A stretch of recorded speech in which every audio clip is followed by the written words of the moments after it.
Give them a round of applause, guys. This is what I've been watching local movies. What have you been watching, sir? What have you watched today? Do you know any Kenyan movie? Half-Life. And you, sir? No. Now you need to start watching Kenyan movies. What about what comes on television? We do have some movies that have been coming about. We'll call them short movies. Yes. I saw a hand, but he put his hand down. Local movies are now making their debut or appearing more and more in local broadcasters, and that's a very good team. This year is flying so fast, it's almost over. In fact, we passed the halfway mark.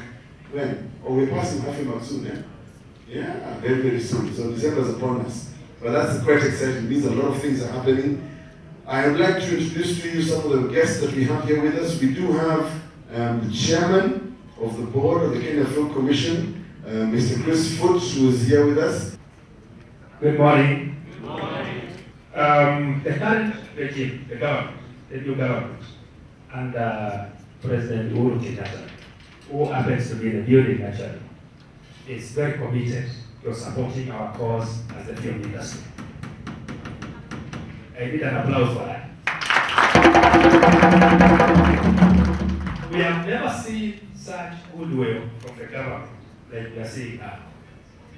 And for the first time in the history of this country, the president has gone on camera and said, my government is going to focus on film and creative industry. As a matter of fact, there is a ministry now that has been created for that. So our time has come. And my challenge for you is, let's take this time and grab it quickly. We should not waste time, we should move with speed to demonstrate to the government that indeed we are the industry that is going to sort out this nagging unemployment problem for our youth. We are going to create jobs, we are going to create income. Now, without that kind of, goodwill, the film industry currently is doing 4% of the GDP. I wouldn't go into the details. We'll have time later, and we'll share with you that report. I can assure you, with the goodwill now, we can do 10 to 15% of the GDP. Our friends from Malaysia, welcome. Indonesia, welcome very much. And I hope you will be looking at partnerships that you'll be proposing. And by the end of the day tomorrow, we need to come out with a resolution. This being the first National Film Conference. Resolutions that will propel the industry to the next level. Allow me to invite the chairman so that Dad loses flight and do the opening remarks and declare the conference officially. Thank you very much. Today, our CEO. I'm afraid I have to run and catch a flight, and I'm not important enough for them to hold the plane for me. So it's that or Matatu. I just wanted to say it's a pleasure to be here. It's wonderful to see all you guys here. As Peter mentioned, there's a real paradigm shift happening in film in Kenya at the moment. And we have an incredible amount of support from the government, from this new government. As you know, as filmmakers, it's really a crossroads between creativity and commerce. That's what good film is about.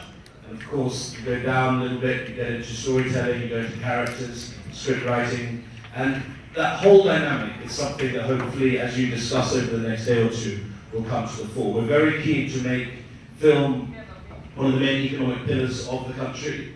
We're very keen to learn what's being done outside there, whether it's Morocco or South Africa, but we really want to make Kenya the foremost place of film, whether it's bringing in people to make movies or our local industry. And we can take some things there. Nigeria, $500 million a year made in film, 1 million people employed in film. South Africa, we've got wonderful things to follow in terms of their co-production agreements, their bilateral relations, and their tax rebate system. We want to start bringing some of that in as government to facilitate you. One thing I would like to point out in my brief term so far as chairman is to really encourage all three players to get involved in changing. As KFC, we're changing. We're trying to move forward and build on what's been done. As government, we're encouraging them in terms of tax credits, tax rebates, in terms of VAT, duty, in terms of doing private-public partnerships with studios, all that sort of things. But we need you as filmmakers to also start changing your dynamic. And we really would encourage you to look at us as people who will facilitate you and partner with you. But this thing of expecting the government to look after you, you're a private sector organisation, you're a business. And we will help you, we'll shepherd you. We took people to Cannes, and I think they learned a lot. But there's a real need for that paradigm shift also in the private sector as well, and we'll happily walk alongside with you as you do that. And my final words, which came out of Cannes particularly, was let's not compare ourselves with our regional neighbours in terms of film. In fact, let's not even compare ourselves in terms of Pan-African view, because we're always going to look good. Let's compare ourselves on an international level and raise our benchmark, raise our bar, so that when we actually start producing movies and TV at a level of excellence that on an international level we can take it incredibly serious. So look at that as where we ought to go and not as our neighbours. That's one thing I'd encourage you. I wish you all the best today. You're in very capable hands with our speakers and facilitators, KFC management, Peter, and we hope to see you in the coming months. And best of luck today. God bless.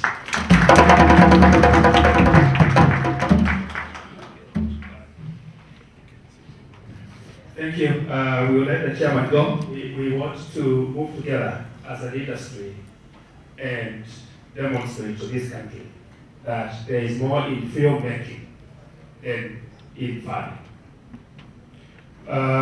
We do not need heavy machinery to do our job. We just need our skills, a camera like this one, and we are in business. And one of the reasons why we thought that we need to start sharing knowledge on film production is because we have not optimized. We are actually scratching the surface. At the KFC, we have done a number of studies and established the potential of this industry. We know that we can generate 40 billion direct to the exchange. That is not happening at the moment. We know we can create 250,000 jobs, perhaps more, even with the devolved systems now. And therefore, I would like to encourage you to have these discussions, starting with the first one that we are doing this morning. And let's come out with tangible actions that we can take today, tomorrow, in the immediate past, and challenge me to give you the resources and an enabling environment to realize those actions.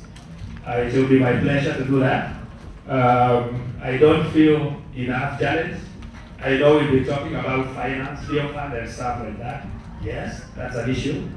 But before that, let's get ourselves ready. Let's share these knowledges. By the way, one of my biggest fears that gives me sleepless nights is this digital transition, which we've been talking about. When we open these channels, what content am I going to give them? And these are questions we need to ask ourselves. We do not have content. Let's create content. Let's get into business, and let us think business. I think there is a discussion that will be looking at the business model of filmmaking. That is a very important discussion. I want to wish you all the best. And I'm happy that my brother Paul J is here. And I did tell him that he has not been exploited enough. And we are arguing that this is the only industry that's going to make Kenya known. I want to argue that Kenya is not yet known, it has not been known enough. And this is a time for us to make Kenya known. I'm also arguing that it's only through the film industry, and especially what Dr. Simon Peter is doing with Kenyan schools, the Kenyan youth, that we are going to build up the Kenyan people. This is your chance. And we are saying through this conversation, and once we get to the directions that we wish to go or to go, this is the only time we're going to change and grow the youth into the people who can own Kenya and keep on, building up Kenya, knowing where they're coming from and knowing where they're going to. Simon Peter is one man who has grown up wondering and thinking about the youth in this country. And he is the father, to me, of schools and colleges film dimension. And within the next 40 minutes, we want to listen to Simon Peter. Let him tell us a few things that there are about this child that he has started in the Kenyan schools, colleges, and universities that is now growing up. And we do know that with that child, he has some business for this country. Simon Peter. And ladies and gentlemen, film is one such genre that you will watch and it will haunt you for a long time. We always remember films either because they are extremely good, or to take it from the Kenyan perception, we Kenyans are known to be very critical, and especially of Kenyan movies. We criticize our own like we want to tear it to pieces. And of course, apart from Kenyan movies, when they want something else to critique, they look for Nigerian movies. So from that perspective, I am saying that film is a very, very strong tool that if introduced in our schools as we piloted for the last 2 years, it is going to create a change. Now, I'll just very quickly give you a brief of the context of what we are calling the Kenya Schools and Colleges Drama Festival. This year is the 54th year of this festival. It has been there for 54 years. And without overemphasis, it has produced thousands upon thousands of talent. Ladies and gentlemen, we still cannot compare with Nigeria despite our thousands. Nigeria does not even have a theater festival for their schools and colleges. So in essence, we have been nurturing and training children to practice performing arts, but not really thinking about what happens to them after that. We may perhaps say that yes, we have KINC, and we have a few other colleges coming up. But Mr. Manyara here will tell you that they can only admit so many. And yet the interest is so high. So where did the rain start beating us? What we are seeing, in essence, is that we are seeing children who graduate from high school. And because they come into this wild world of theater and film out here, where if they want to survive, they have to put up a show that is a set book. Otherwise, the auditorium will not be filled. And if you want to fill it, you have to call your friends and relatives to come and fill it up. But if you do a set book, the teachers get interested. Perhaps the medium of theater will help our students understand the textbook. And so, they survive through that. But outside that, it becomes